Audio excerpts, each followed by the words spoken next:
Assalamualaikum warahmatullahi wabarakatuh. Apa kabar pemirsa semuanya? Kali ini kita akan membacakan kisah yang berjudul Rahasia di Balik Wasiat Oma. Oke? Tanpa berlama-lama, kita langsung saja ke ceritanya. Kisah ini berawal pada tahun 2012. Waktu itu Randy masih berusia 15 tahun. Di mana waktu itu omanya Randy tiba-tiba jatuh sakit dan dilarikan ke rumah sakit. Oma waktu itu meminta agar kelima anaknya termasuk mamanya Randy diminta untuk pulang kampung karena ada hal yang ingin Oma bicarakan. Jadi keluarga Randy ini tinggal di kota, sementara Oma tinggal di kampung. Oma memiliki 5 anak, yaitu Om Hasan, Om Indra, Om Juan, Tante Sarni, dan Mama Ratna, mamanya Randy. Jadi Mama Ratna ini merupakan anak terakhir. Sebenarnya waktu itu Mama berat untuk pulang karena sudah ada janji dengan geng sosialitanya untuk jalan-jalan ke Singapura. Tapi karena terus didesak oleh Om Hasan, akhirnya Mama Ratna terpaksa pulang. Setelah 3 hari dirawat di rumah sakit, kondisi Oma mulai membaik. Oma meminta agar segera keluar dari rumah sakit. Sesampai di rumah, Oma langsung mengumpulkan anak, menantu, dan cucu-cucunya. Rupanya tujuan Oma mengumpulkan mereka adalah karena Oma ingin membagi warisan, termasuk rumah dan tanah yang ditempati Oma sekarang. Awalnya Oma mewariskan rumah dan tanah yang ditinggalinya untuk Tante Sarni, karena selama ini Tante Sarnilah yang selalu menjaga Oma. Tapi Mama Ratna keberatan karena sesuai adat, rumah dan tanah sekeliling itu jatuh pada anak terakhir. Setelah diskusi panjang lebar dan kebesaran hati Tante Sarni, akhirnya diputuskan bahwa rumah dan tanah jatuh kepada Mama Ratna. Mama waktu itu sangat senang karena memang rumah Oma itu letaknya sangat strategis dan memiliki pemandangan yang sangat bagus. Tapi sebelum benar-benar memberikan rumah dan tanah kepada Mama, Oma berpesan agar rumah itu jangan disewakan, apalagi sampai dijual. Dan Mama Ratna menyanggupinya. Oma selalu mengulang-ulang wasiat itu agar tanah dan rumah benar-benar dirawat dan jangan sekali-kali dijual. Setiap hari Oma selalu mengulang-ulang kata-kata itu sampai Mama Ratna enek mendengarnya. Mama Ratna sampai bilang, Mama tenang saja. Rumah ini beserta tanah tidak akan saya jual. Kalau sampai itu terjadi, hasilnya gak berkah untuk saya dan keluarga. Mama percayakan saja sama Ratna. Mendengar jawaban Mama, Oma akhirnya bisa tersenyum. Dan beberapa hari setelahnya, Oma meninggal dunia. Setelah menggelar acara tahlilan selama 3 malam berturut-turut, Randy dan keluarganya meminta izin untuk pulang ke kota karena ayah Randy sudah mulai masuk kantor. Tante Sarni awalnya keberatan jika Mama terlalu cepat pulang. Tapi Mama Ratna bilang bahwa dia akan segera kembali ke kampung halaman jika semua urusan sudah selesai. Tapi itu hanya sekedar janji, karena sampai tahun 2015 Mama Ratna tidak pernah kembali ke kampung. Banyak alasan yang Mama utarakan setiap Tante Sarni menelpon agar dia sekali-kali berkunjung ke kampung. Suatu hari Mama mendapat telepon dari seseorang yang kita sebut saja namanya Pak Arman. Maksud Pak Arman menelpon yaitu ingin membeli rumah penanggalan Oma beserta tanahnya. Mama menolak karena Mama selalu ingat pesan Oma. Meskipun Pak Arman menawarkan dengan harga yang tinggi, tapi Mama tetap menolak. Ketika Papa Randi pulang dari kantor, Mama Ratna lalu menceritakan tentang Pak Arman. Tapi Papa bilang, kalau Mama mau jual, itu nggak apa-apa, itu kan hak Mama. Mama yang awalnya menolak, tapi entah karena mungkin bujukan dari Papa, akhirnya Mama setuju untuk menjual tanah itu. Menurut Papa Randi, tanah itu akan terbelangkai jika tidak dijual, apalagi rumah bisa dimakan raya. Tapi ketika dijual, hasilnya bisa untuk Mama Ratna gunakan buka usaha. Akhirnya dengan segala bujuk rayu dari Papa Randy, Mama akhirnya menelpon Pak Arman kembali dan setuju menjual rumah beserta tanahnya.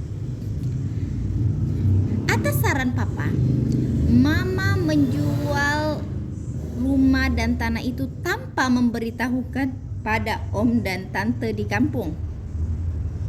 Waktu rumahnya laku terjual, kata Randi, mereka itu seperti sultan dadakan. Alasan dari Pak Arman mau membeli dengan harga tinggi karena selain pemandangannya yang bagus, rumah Opa terletak di atas bukit, jadi cocok sekali untuk dijadikan villa. Selain itu, rumah Opa itu terbuat dari kayu ulin yang sudah mulai langka. Pokoknya Pak Arman sudah jatuh hati dengan rumah Opa. Jadi, harga yang ditawarkan pun tak main-main. 3 bulan kemudian, tiba-tiba Tante Sarni datang ke rumah. Tante Sarni sangat marah. Dengan tanpa basa-basi, Tante Sarni menampar Mama Ratna.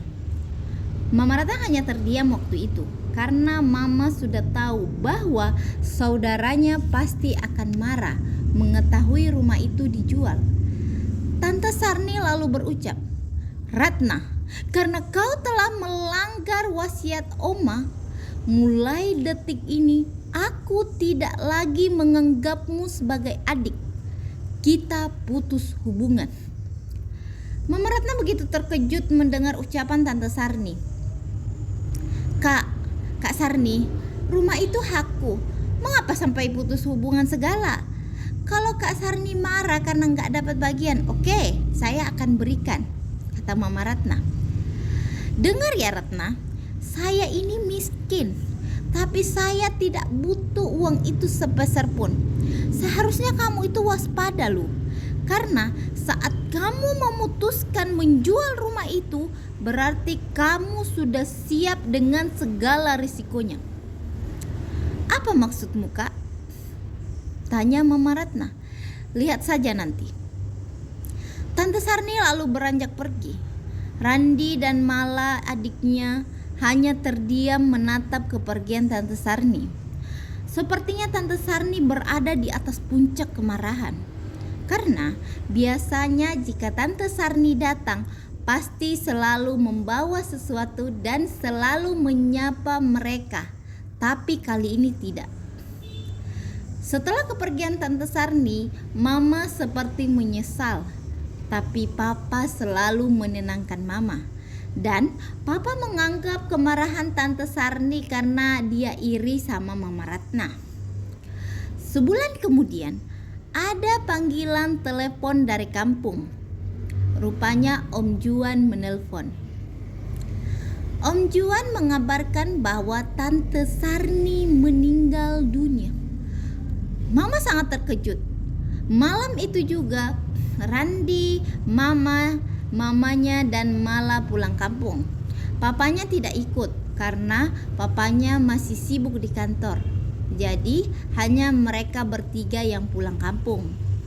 Sesampai di kampung, keluarga Randy langsung menuju ke rumah Tante Sarni. Waktu itu Randy merasa heran karena rumah Tante Sarni sepi, tidak seperti ada yang meninggal. Soal saat Mama Ratna mengetuk pintu, tak lama Om Juan membukakan. "Kak Sarni mana?" tanya Mama Ratna. "Ada di dalam, ayo masuk," jawab Om Juan. Waktu keluarga Randi datang, semua sudah berkumpul. Ada Om Hasan, Om Indra, Om Juan, dan Opa Gandhi. Opa Gandhi itu adalah adiknya Oma. "Kak Sarni mana, Kak?" tanya Mama lagi. "Dia di kamar, dia sakit. Dan ini semua adalah ulahmu," kata Om Hasan geram. "Tapi kata Kak Juan, Kak Sarni meninggal." "Iya, sengaja. Dia bilang seperti itu biar kamu mau pulang. Karena kalau tidak begitu, kamu pasti tidak pulang." "Kenapa kalian membohongi aku?" teriak Mama. Om Hasan lalu membekap mulut Mama. "Diam kau Ratna. Kau harus bertanggung jawab atas apa yang kau perbuat," bentak Om Indra. Randi ingin menolong mamanya, tapi dihalangi Opa Gandhi.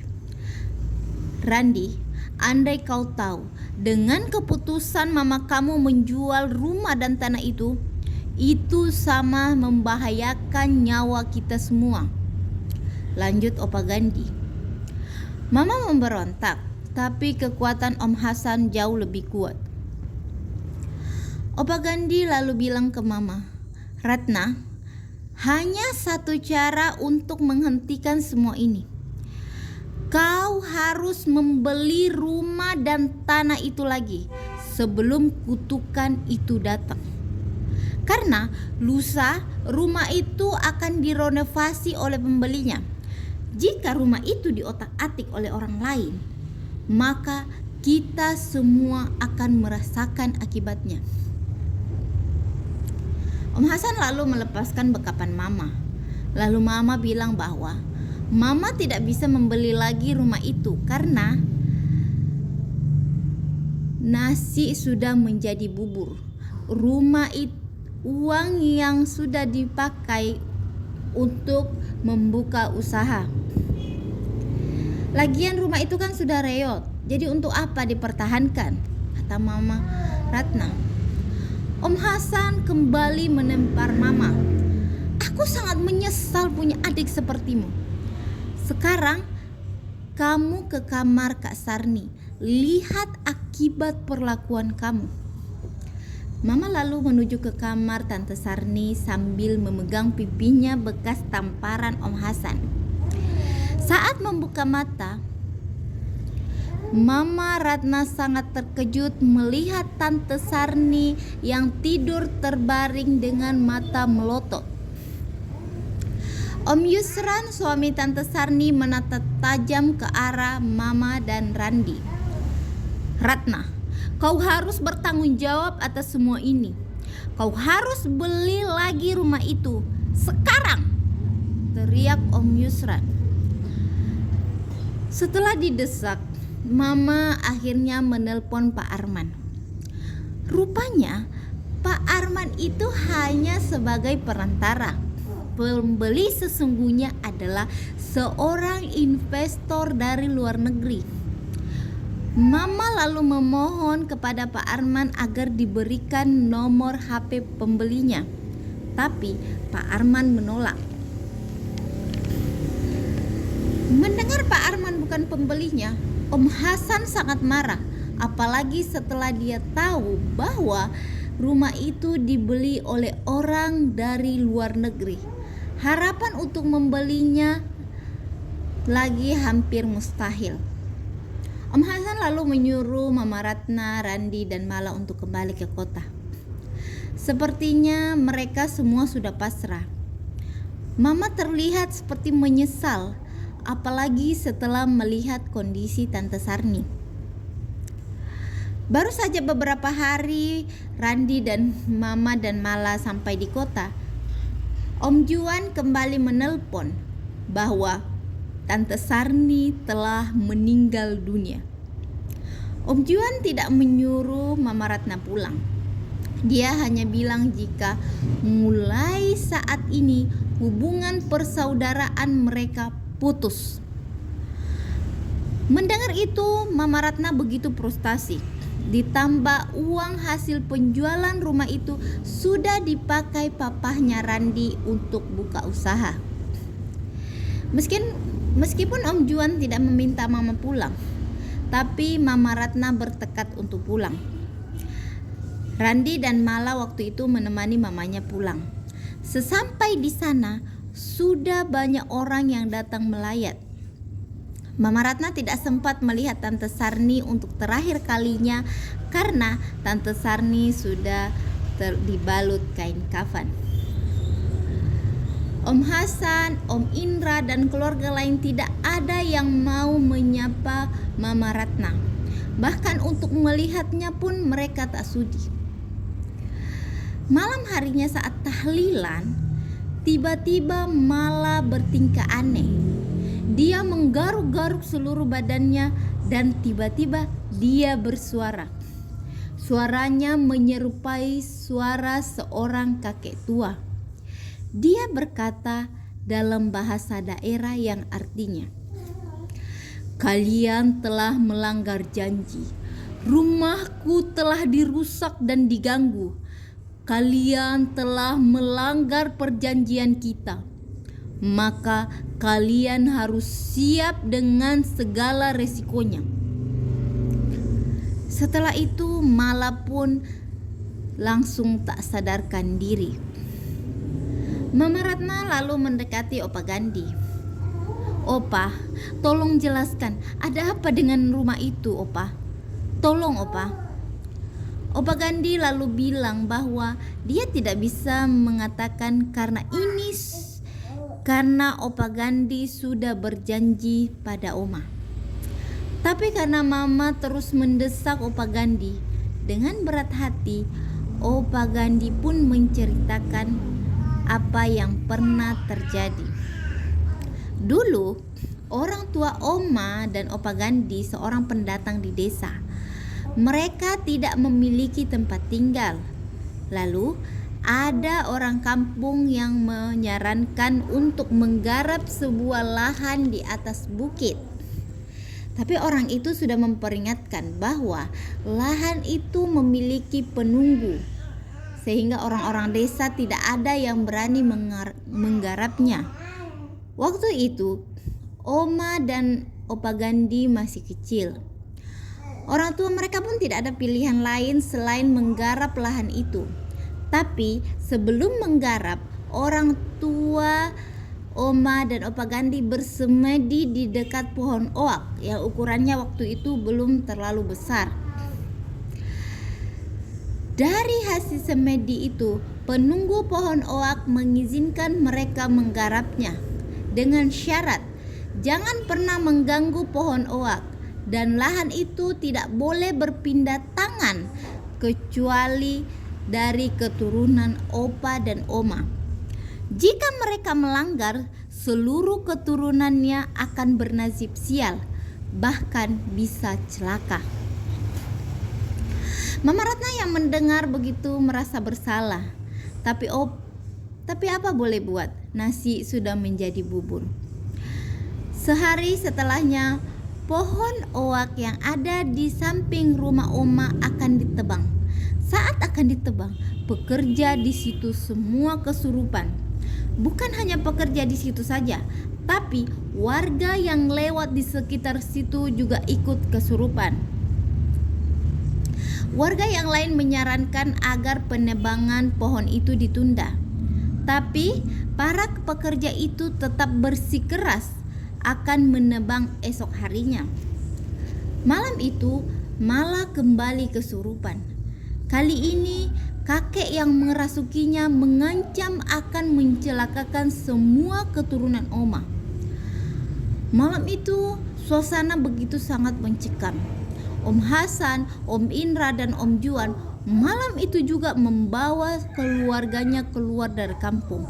Mereka mengungsi ke tempat istri mereka masing-masing. Tapi nahas, dalam perjalanan mobil yang ditumpangi Om Hasan mengalami kecelakaan. Beruntung keluarga Om Hasan selamat, meski mereka semua harus dirawat di rumah sakit. Om Indra dan Om Juan mendesak Mama agar mencari cara agar pohon oak itu tidak ditebang. Randy melihat Mama begitu frustasi, ditambah Mala yang sudah banyak berubah. Dia seperti orang lain. Para warga pun mulai menyalahkan Mama karena sudah tersebar kabar bahwa penyebab dari kesurupan massal di kampung adalah karena penunggu pohon oak dan rumah Opa itu marah. Mama Ratna semakin tersudutkan karena pembeli rumah itu tidak mau rumah itu dibeli kembali oleh Mama. Kecuali Mama Ratna mau membayar 10 kali lipat dari harga sebelumnya. Malah semakin hari semakin berubah. Kulitnya mulai keriput seperti orang tua dan tatapannya semakin tajam ketika malam memandang Mama Ratna. Ditambah kondisi Om Hasan yang tak kunjung membaik. Mama sudah berulang kali menghubungi Papa agar menjual kembali tempat usaha yang sudah dibeli, tapi Papa menolak dengan berbagai macam alasan. Malam itu, Papa dan Mama kembali bertengkar hebat melalui sambungan HP. Mama sampai memohon-mohon sama Papa agar Papa mau menjual tempat usaha itu, tapi Papa tetap tak mau mengerti. Akhirnya, Mama dengan sangat marah meminta cerai ke Papa. Papa yang mendengar itu sangat terkejut. Mama memberi 2 pilihan ke Papa, yaitu cerai atau jual tempat usaha itu. Tapi Papa Randy tidak mau dua-duanya. Dengan nada gemetar, Mama meminta cerai ke Papa. Randy yang mendengar itu sangat terkejut. Randy sangat marah pada papahnya yang tidak sedikit pun membantu mamahnya dalam kondisi ini. Padahal rumah dan tanah itu terjual karena hasutan papahnya. Opa Gandhi diam-diam merasa kasihan sama Mama Ratna. Terlebih saat mereka pertama kali datang ke kampung, tidak ada seorang pun yang mau menumpangkan rumahnya untuk mereka tinggali. Untunglah Opa Gandhi mau menumpangkan rumahnya. Randy sudah membujuk mamanya agar kembali saja ke kota, tapi mamanya menolak. Malam itu Opa Gandhi bercerita bahwa setelah Tante Sarni dari rumah Mama Ratna di kota beberapa bulan yang lalu, dia langsung menuju ke rumah Oma. Ketika Opa Gandhi menanyakan untuk apa ke sana, Tante Sarni bilang bahwa dia ke sana untuk memohon kepada penunggu itu agar tidak menyakiti Ratna. Karena dia sangat sayang sama Ratna. Opa Gandhi tidak tahu apa yang dilakukan Tante Sarni di sana. Tapi sepulang dari sana, Tante Sarni langsung jatuh sakit. Mendengar itu, Mama Ratna semakin terpukul. Pagi-pagi sekali Randy terbangun. Dilihatnya Mala yang merangkak-rangkak di lantai dengan lidah terjulur. Randy langsung mendekati untuk mengangkat Mala, tapi Mala langsung menepisnya hingga Randy tersungkur di lantai. Randy lalu memanggil Mama dan Opa Gandhi, tapi mamanya tidak ada di kamar. Randy lalu berlari ke kamar Opa Gandhi. Randy sangat kaget saat membuka pintu kamar. Opa Gandhi sedang terlentang di lantai dengan mulut mengeluarkan darah. Randy lalu berlari ke rumah tetangga untuk meminta pertolongan. Opa Gandhi segera dilarikan ke puskesmas. Sementara Mala dibawa ke sebuah musola untuk diruqyah. Setelah mengantar Opa ke puskesmas, Randi segera kembali ke rumah Opa untuk mencari mamahnya. Tapi tidak juga ketemu. Randi kembali mengecek kamar mamanya, tapi tidak ada. Dan ternyata pakaian Mama Ratna juga sudah tak ada. Randi lalu menelpon papahnya, tapi papanya nggak angkat panggilan. Randi berteriak sekeras-kerasnya karena dia juga sudah mulai frustasi dengan kejadian ini. Apalagi Randi sampai tidak masuk sekolah, begitu juga dengan Mala. Beberapa minggu kemudian, istri Om Hasan yang dirawat di rumah sakit meninggal dunia. Opa Gandhi masih di rumah sakit karena ada pembekuan darah di otaknya. Syukurlah Om Hasan sudah mulai membaik, tapi Mama tetap tidak ada kabarnya. Randi memilih untuk tinggal di kampung. Selain untuk menjaga Mala, dia pun juga untuk menjaga Opa. Randi memutuskan untuk berhenti sekolah karena sudah tidak ada harapan untuk kembali ke kota. Papahnya pun tak kunjung datang menjenguk mereka. Memasuki bulan kedua setelah kepergian Mama Ratna, entah kenapa tiba-tiba malah sembuh seperti sedia kala. Begitupun dengan Opa Gandhi. Di kampung pun sudah tidak ada lagi orang yang kesurupan. Dan pohon oak pun tidak jadi ditebang. Rumah Oma juga tak jadi direnovasi. Ketika Randi tanyakan pada pekerja, mereka hanya bilang bahwa itu perintah dari Pak Arman. Setelah semuanya kembali normal, Randi dan Mala kembali ke kota. Dan kalian tahu apa yang terjadi? Ternyata Papa Randi sudah menikah lagi. Randi sangat marah. Randi berjanji akan menggugat papahnya. Tapi setelah dibujuk oleh papanya, Randi mau tak mau tetap tinggal bersama papa dan ibu tirinya. Pada tahun 2018, Randi terpaksa pergi berlayar karena perusahaan papahnya mengalami kebangkrutan yang menyebabkan papanya depresi dan dirawat di RSJ. Dan di tahun 2020, Randi dengan tak sengaja bertemu dengan mamanya di Singapura saat kapalnya berlabuh di sana. Jadi ceritanya, waktu itu Randi dan kawannya nongkrong di sebuah kafe di Singapura. Tiba-tiba dari kejauhan Randi melihat ada seorang perempuan yang sangat mirip dengan mamahnya. Ketika Randi dekati, rupanya benar itu adalah mamanya Randi. Tapi mamah Randi tidak sendiri. Dia bersama seorang pria yang berumur kisaran 70 tahun. Awalnya Mama Randi pura-pura tidak mengenali Randi. Tapi Randi yakin jika itu mamanya. Dan saat pria yang bersama mamanya itu pergi sebentar entah kemana, mamanya lalu mendekati Randi lalu memeluknya. Tangisnya pun tidak bisa ditahan. Randi pun menangis sejadi-jadinya karena sangat merindukan mamanya. Dan akhirnya mamanya bercerita bahwa dia terpaksa pergi meninggalkan Randi dan Mala demi pergi mencari pemilik dari rumah opah yang telah dia jual. Berbekal alamat dari Pak Arman, ibu mencari pemilik itu di Singapura. Setelah sekian lama mencari, Mama akhirnya bertemu dengan pemiliknya. Mama Ratna memohon agar bapak itu mau mengembalikan rumah dan tanah Oma.